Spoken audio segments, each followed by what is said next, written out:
Adzi, I'd prefer it as well if you sit on this table because it's very sensitive to knocking. Yep. Yeah. All right, so my name's Matt. All right. I'm not going to lie, this was actually a little bit weird doing this because I haven't done, admittedly, like I haven't probably looked at research as much as I hoped to post uni. So this was actually a little bit of an interesting experience for me to do this again, but I liked it. So I like the red. copied that from Chella. Am I in vision all right as well? Yeah, you just block the screen. Okay. Your centre stage. What if I stand? Go. That's good. Am I still in? Yeah, yeah. Okay, cool. I'll make sure that that's Your fraction will be right. this way. Yep. Okay, cool. Yeah, so my research review, this is on, it's the name of the article, and forgive me because I'm not exactly certain how this would be classed. Like, I don't think it's a systematic review by no means. It's just a journal article, I think. Coaching instructions and cues for enhancing sprint performance. I like speed related. I shouldn't have paused. Like the drug? No, that's why I paused. I like coaching athletes and I like coaching like speed improvements in athletes. But the thing that I was most drawn to with this particular article was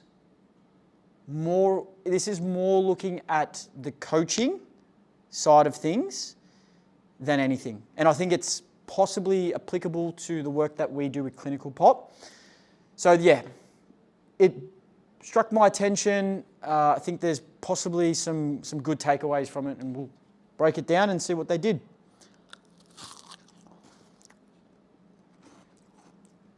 This study primarily was extracting information from a whole heap of other studies, mainly with athletes and mainly looking at linear speed tasks, okay? So they wanted to look and see what influence coaching cues could have on performance. So that's what I was looking at. What they used to assess whether or not the cueing and the feedback actually was working. If it worked, was there differences to sprint times? Was there differences to the biomechanics of how they ran? Neuromuscular, was there any changes there? The way they learnt a skill, they assessed the different types of cueing and how that influenced the psychophysical quality of cues and how frequent cues were given and how that influenced linear speed performance. All good so far? Cool.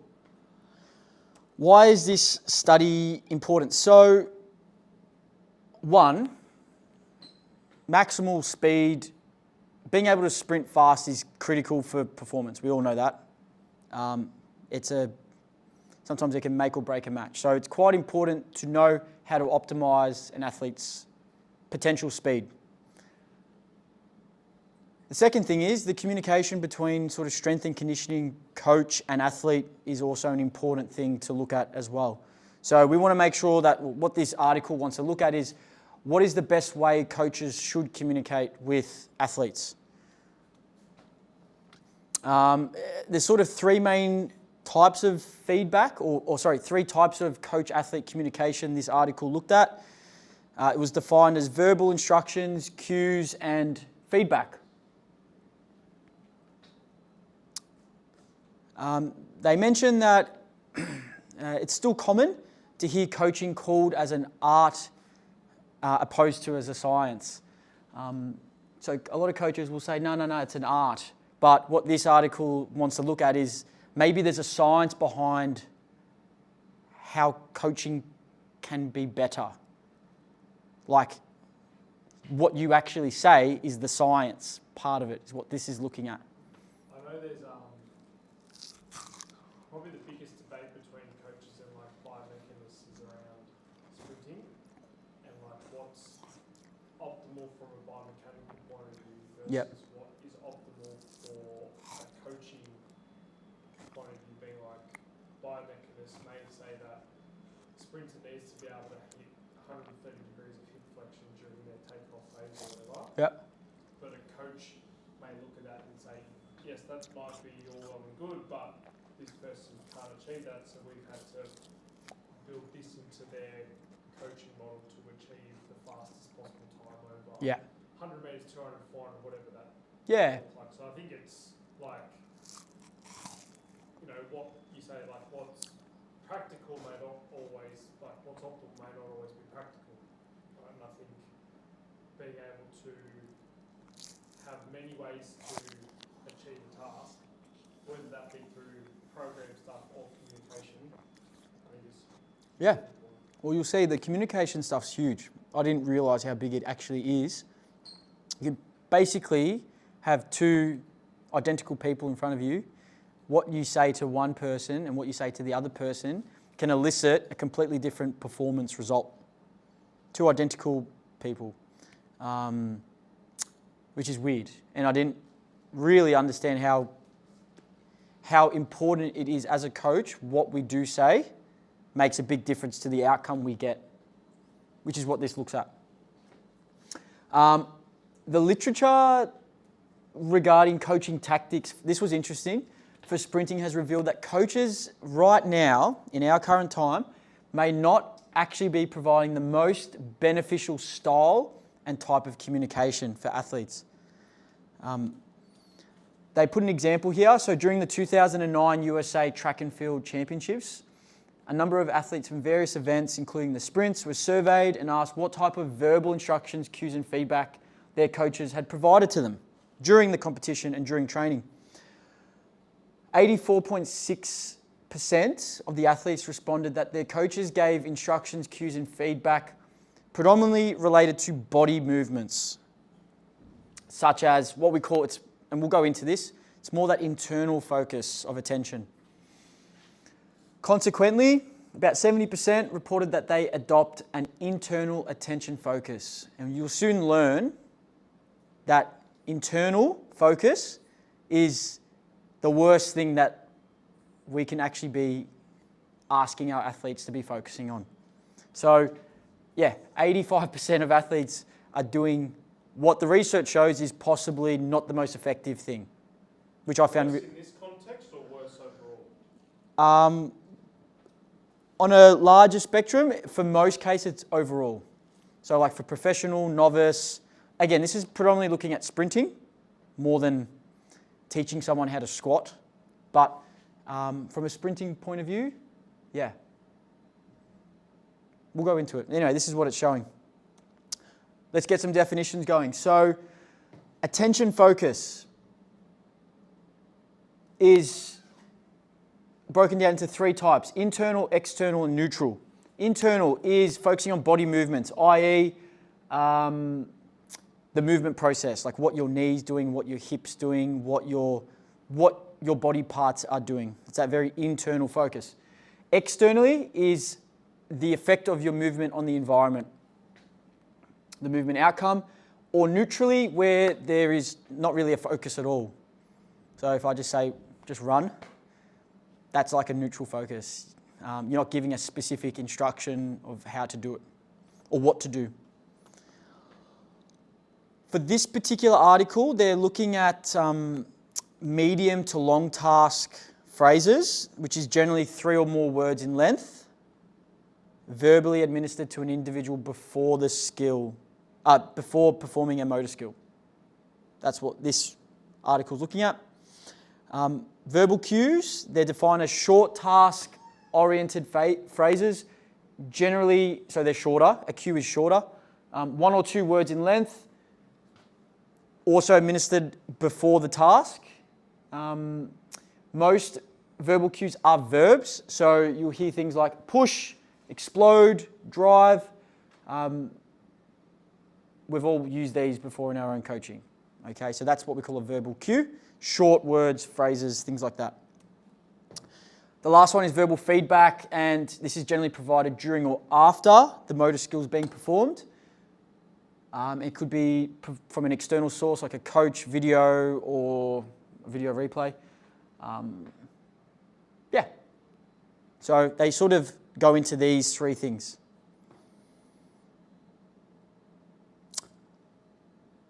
A lot of this research articles looking at like metaphors and analogies and things like that. One example of this is get off the ground fast like you're sprinting on hot coals. Like that's the sort of stuff that this research article was also looking at. So go back to the internal, external, neutral cues. So an internal cue is telling the athlete to focus on explosively pushing through their foot. All good, ads? Yeah. That would be the internal cue. That's all right.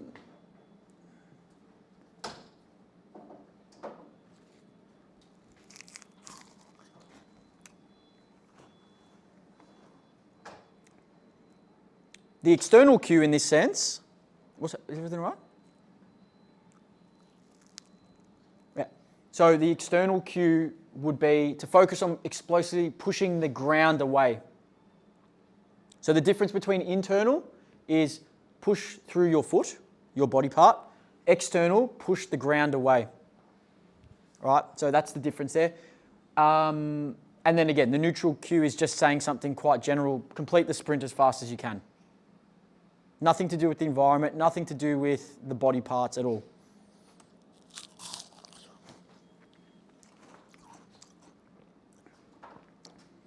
All these three different types of instructions are trying to imply the same message, but they're different, as you can see. Internal, body part; external, environment; neutral cue, doesn't focus on anything.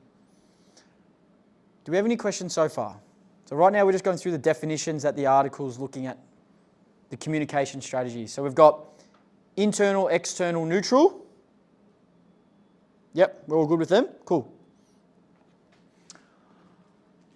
They reviewed a whole heap of different research.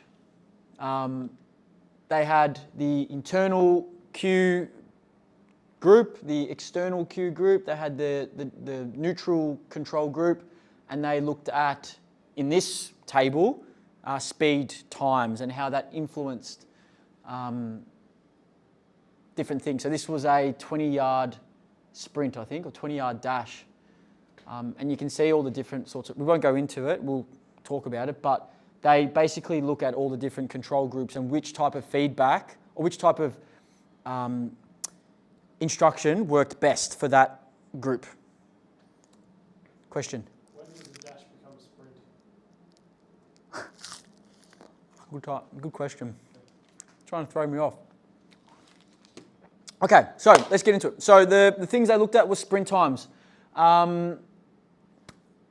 There's not much literature looking at the effect of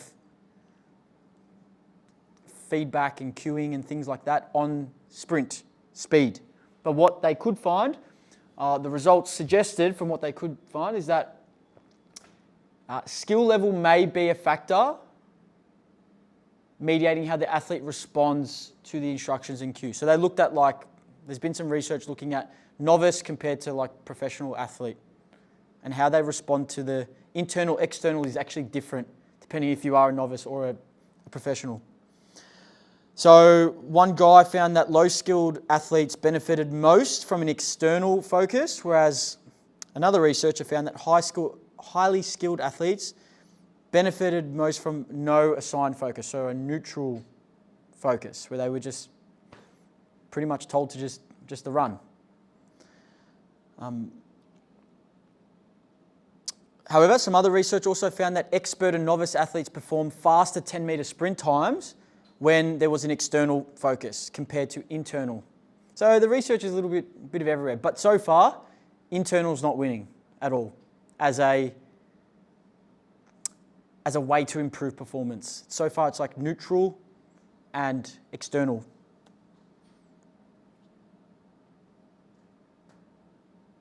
Pretty much that last point sums it up again. Any questions there? The sprint time. So external and neutral, based on the small research, has shown to be more effective than telling an athlete something internally with their body. Biomechanically, so what we know is to enhance sprint velocity, we need to apply large amounts of ground reaction force into the floor over a small period of time. So this is a bit more what you were mentioning before, Ads. So elite sprinters have high hip extension velocity and swing back velocity compared to their slower counterparts. What they found was coaches could use external focus, cueing, or attention information to possibly enhance the sprinting performance by asking, as an example, the athlete to step down hard, right? Or accelerate into the ground with maximum effort. Okay, it's not about body parts, hips, feet. It's environment, ground. They're using maximum effort. Like we're using that sort of cueing with our athletes, which would therefore maybe increase or augment their ground reaction forces. Yeah, with us? Cool. Another one could be like hammer the nails. Could be like another cue to help focus on that stroking motion downwards. So from a biomechanical point of view, external cueing could be of use to help increase ground reaction force time, which we then know will increase speed time.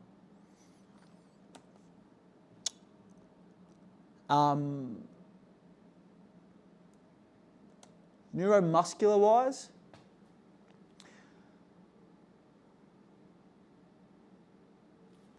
internal focus has been associated with lower muscle activation than an internal focus when measured by an EMG.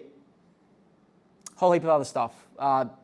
Bit complex for my brain to look at, but that's what external focus did with those guys. This was interesting. They based on the research as well, there was some information to show possibly antagonist muscle activity during motor skill execution may have been affected. Is that a good thing or a bad thing? I'm not sure. I'm not sure how to interpret that. I would say possibly a good thing. I think antagonist may be agonist, antagonist. Antagonist, we may not want, this is the way I interpret it, it may inhibit a nice smooth neuromuscular performance if an antagonist muscle is taking more control. Yeah. So that's how I would interpret it as, but I'm not exactly sure. Yeah. Motor learning, they found that higher learning rates appeared with external focus when compared to internal. It had a depressing effect on motor learning, the internal focus. Again, everything's leading back to external being the winner. So a researcher found that from the external focus, that helped to acquire the skill quicker, but also during like times where there was pressure during performance, resulted in better performance compared to the internal focused instruction group as well. So they found that for those guys, slower rate of skill and poorer performance under pressure among participants. So they might have looked at a 100-meter race or a game of some sort. That's what it found. Yeah? Psychophysical. This I found interesting as well.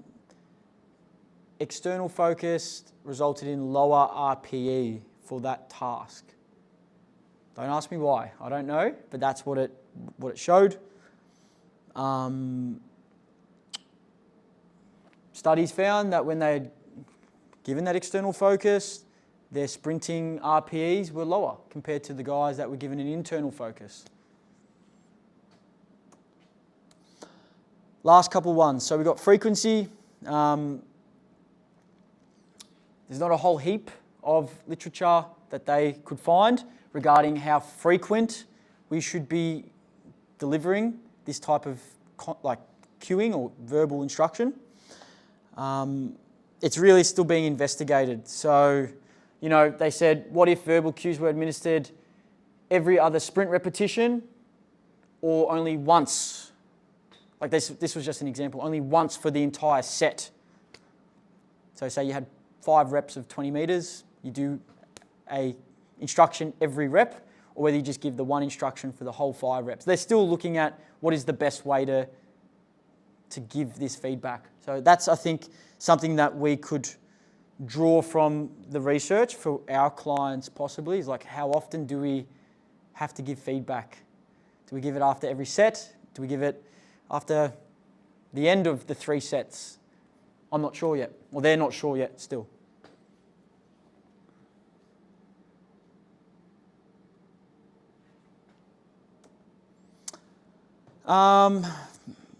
Research shows that about 4 chunks of information in general is how much we retain. So we need to also keep in mind that people don't retain too much feedback. So about 4 pieces of information on average. They found that short, concise, external cueing will lessen the demand on the athlete's focus, therefore increasing their performance.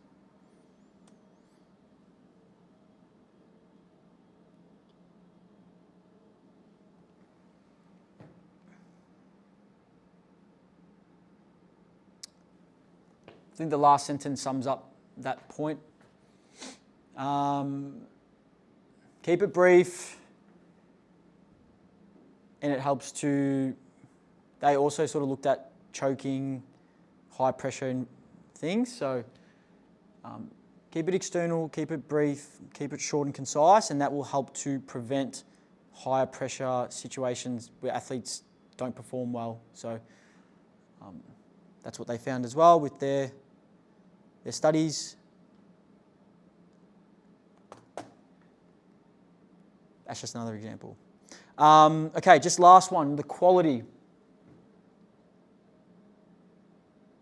Again, they're still looking at the difference between novice and intermediate athletes and what works best for both types of population. And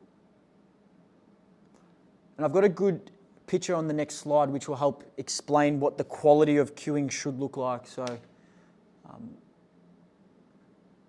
this is the one I wanted to get to. So these are like examples of some good cues that we could use with what they have found using with athletes. So on the left, this is all external, mainly. On the left, we've got acceleration-based information, and on the right, we've got more maximal velocity type information. So some examples of acceleration: push, drive, explode, trim the grass, push through the post, explode off the blocks, drive out like you're sprinting uphill, right? It's very much away from body part focused. And this is what the research is showing.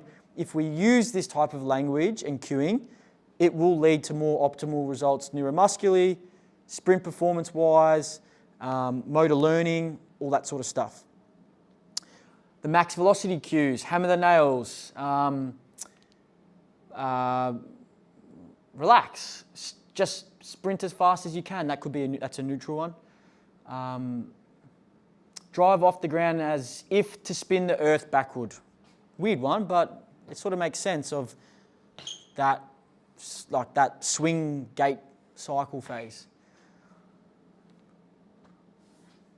And again, there's a reason why they have this sort of information. So trim the grass refers to the athlete having a low heel recovery on the first few steps of the acceleration in which their toes should trim the grass. So I found it all interesting.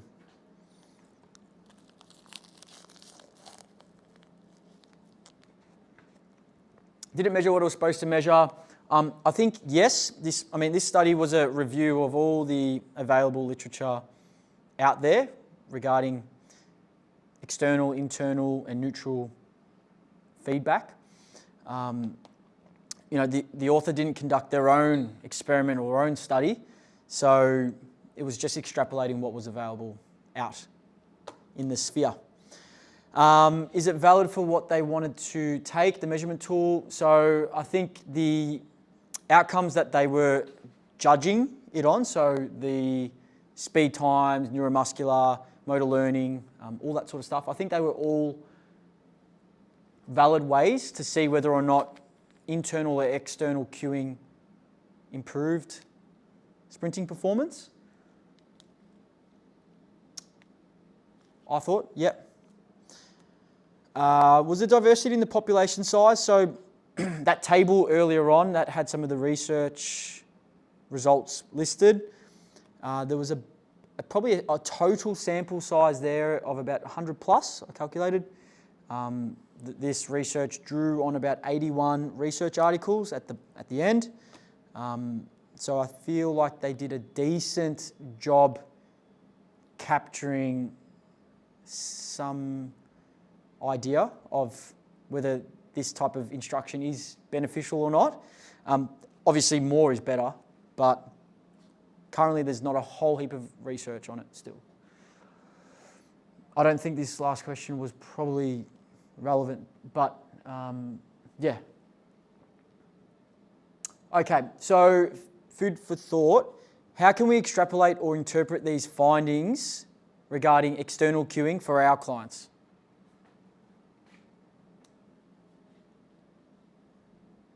Anyone want to give us an example? Based on that image. Push the bar up. Yeah. Okay, would that be neutral or external?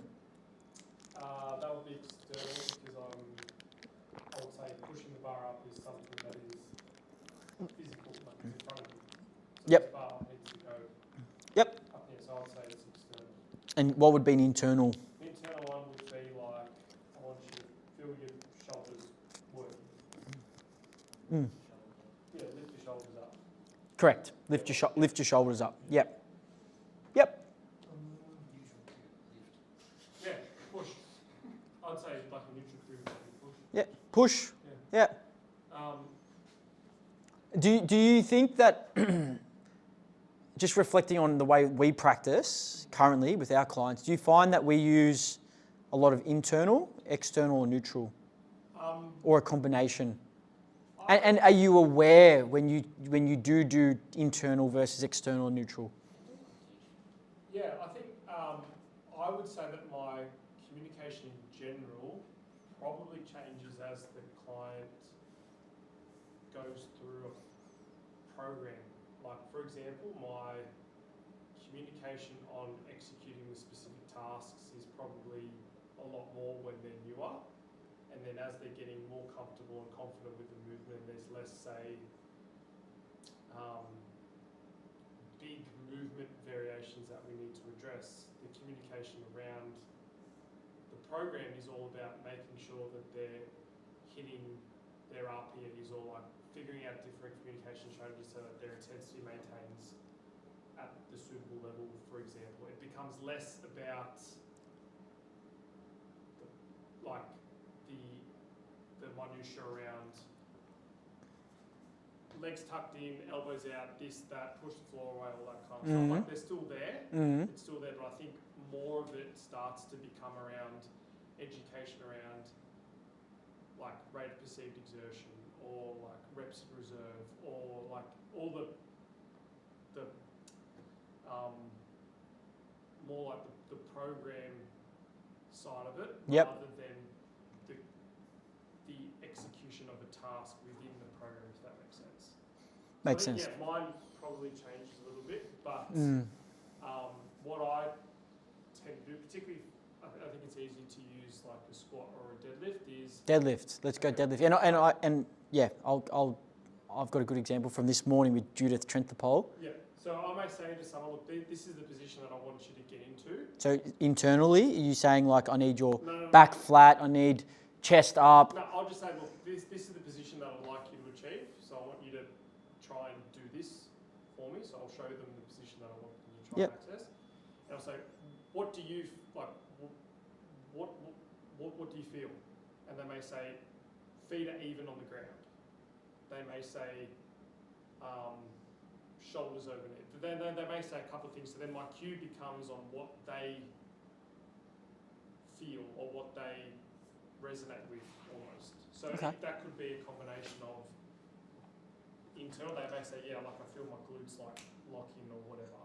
Yep. So then my cue becomes, right, when you set up at the bar, I want you to feel like your glutes are locked in. Like it could be just be like whatever they resonate with. And then if there's something that I feel like maybe needs to change, I'll try and give them a cue. It's more probably external than internal that achieves what I'm looking at. But it could be a combination.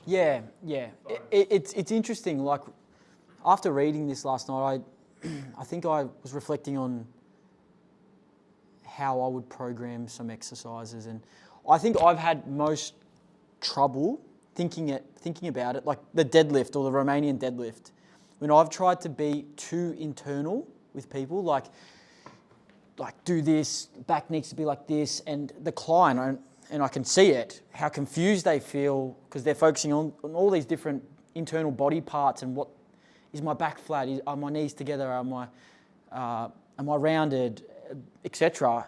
And I can see how confused the client sometimes can be. Like today, for instance, with Judy Trenthapol, first time doing RDL, I just said to her, I want you to bow down to the king. And it looks like this.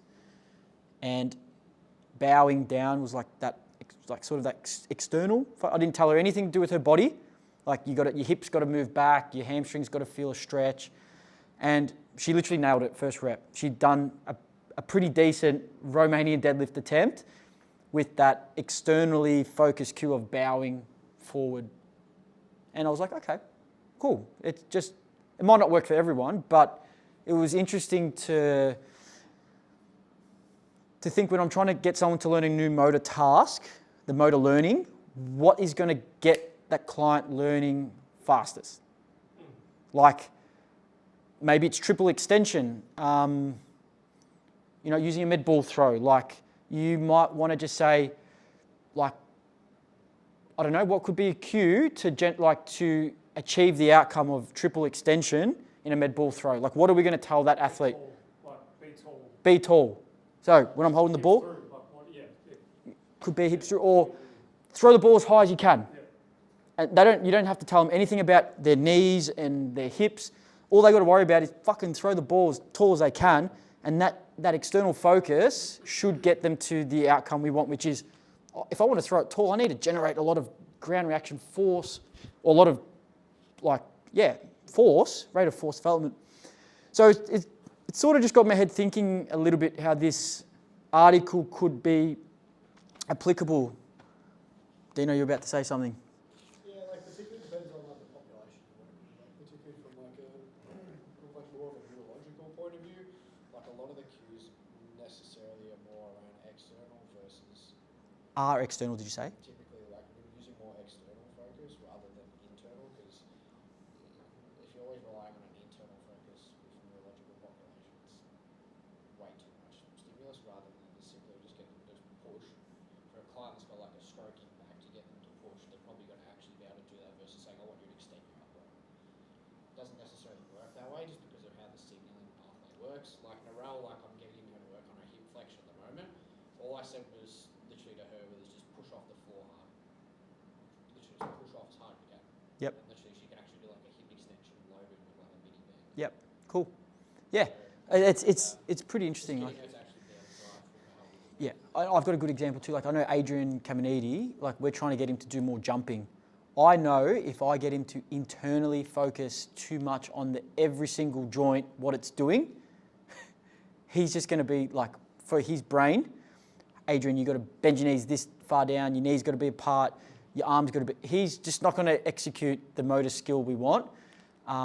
So we need to think about how can I get him to generate force to jump without giving that internal focus cue. So if there's anything you can get from this, I think it's just thinking about what is the most effective way to, or do you have like an arsenal of verbs or cues or things that you could possibly use when teaching someone a new skill?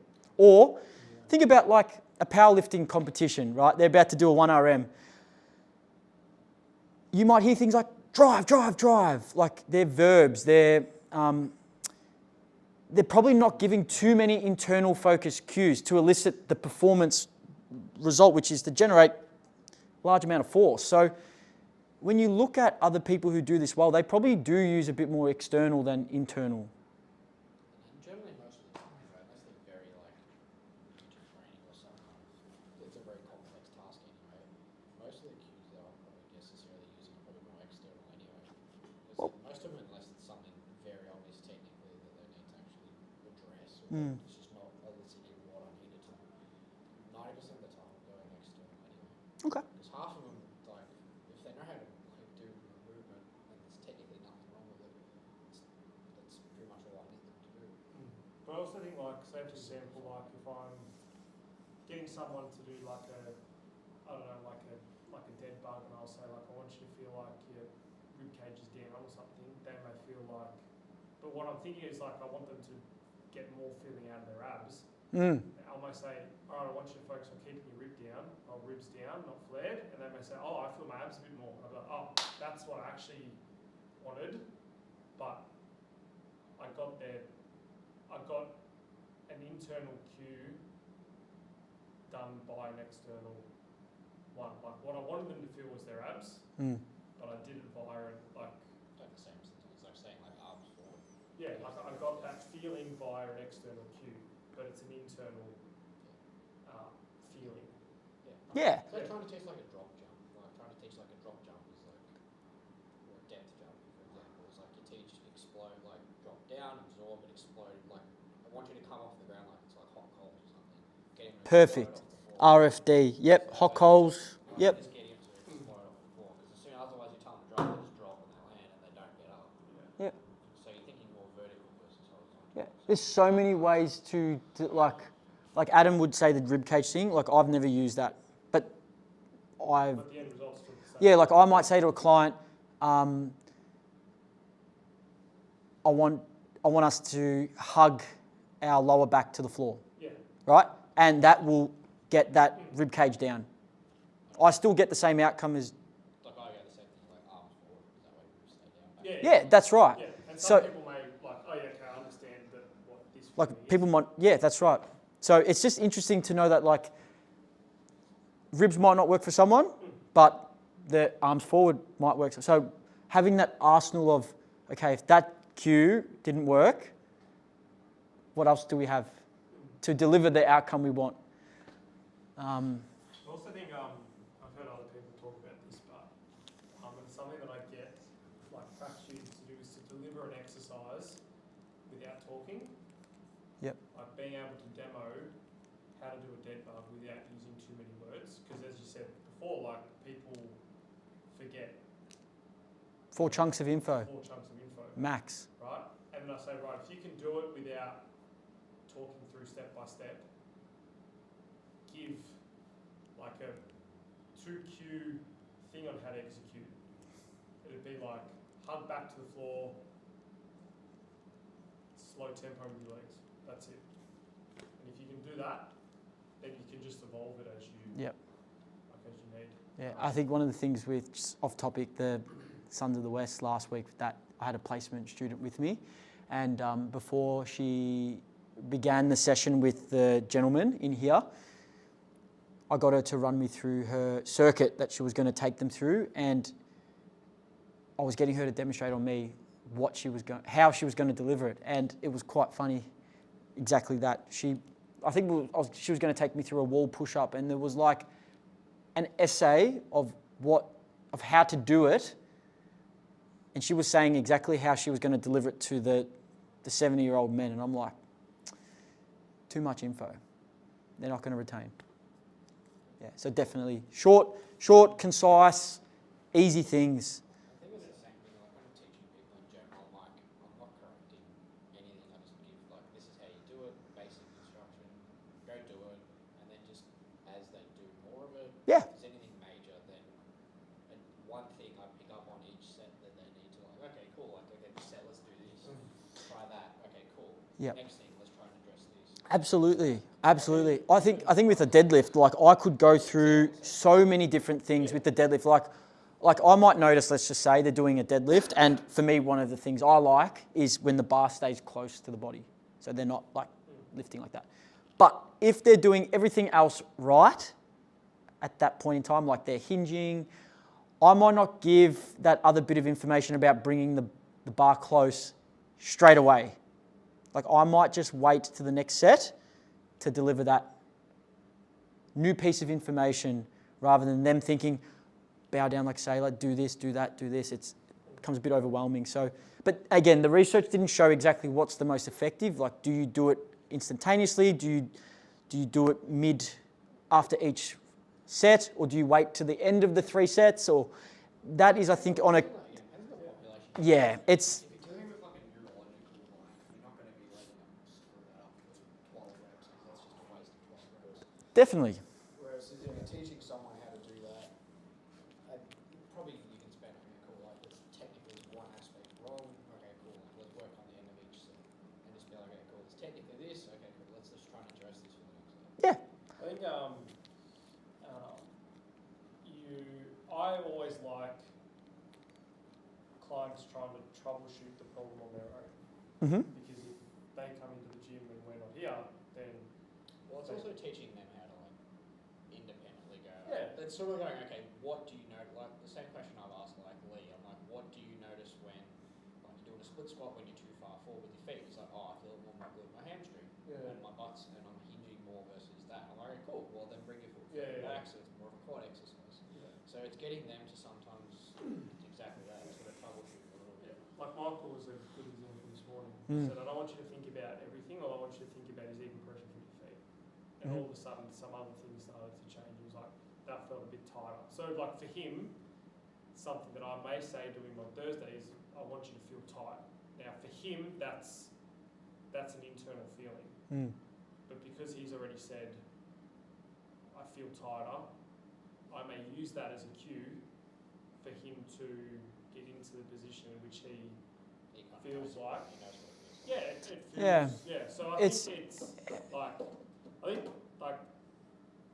Asking them for feedback. yeah, but it's also like, I kind of like, I don't want to throw internal cues out.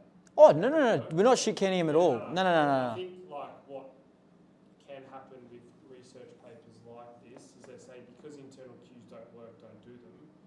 And it's pretty similar like to the tendon research where like they'll say isometrics work in 7 out of 10 people, but that doesn't mean that isotonics don't work in 7 out of 10 people. It just means that they didn't work as well. So yeah, it's still Of course. No, definitely don't. Definitely, we still need to use them. Yeah. But I think the best way to test and measure is just use your own clients.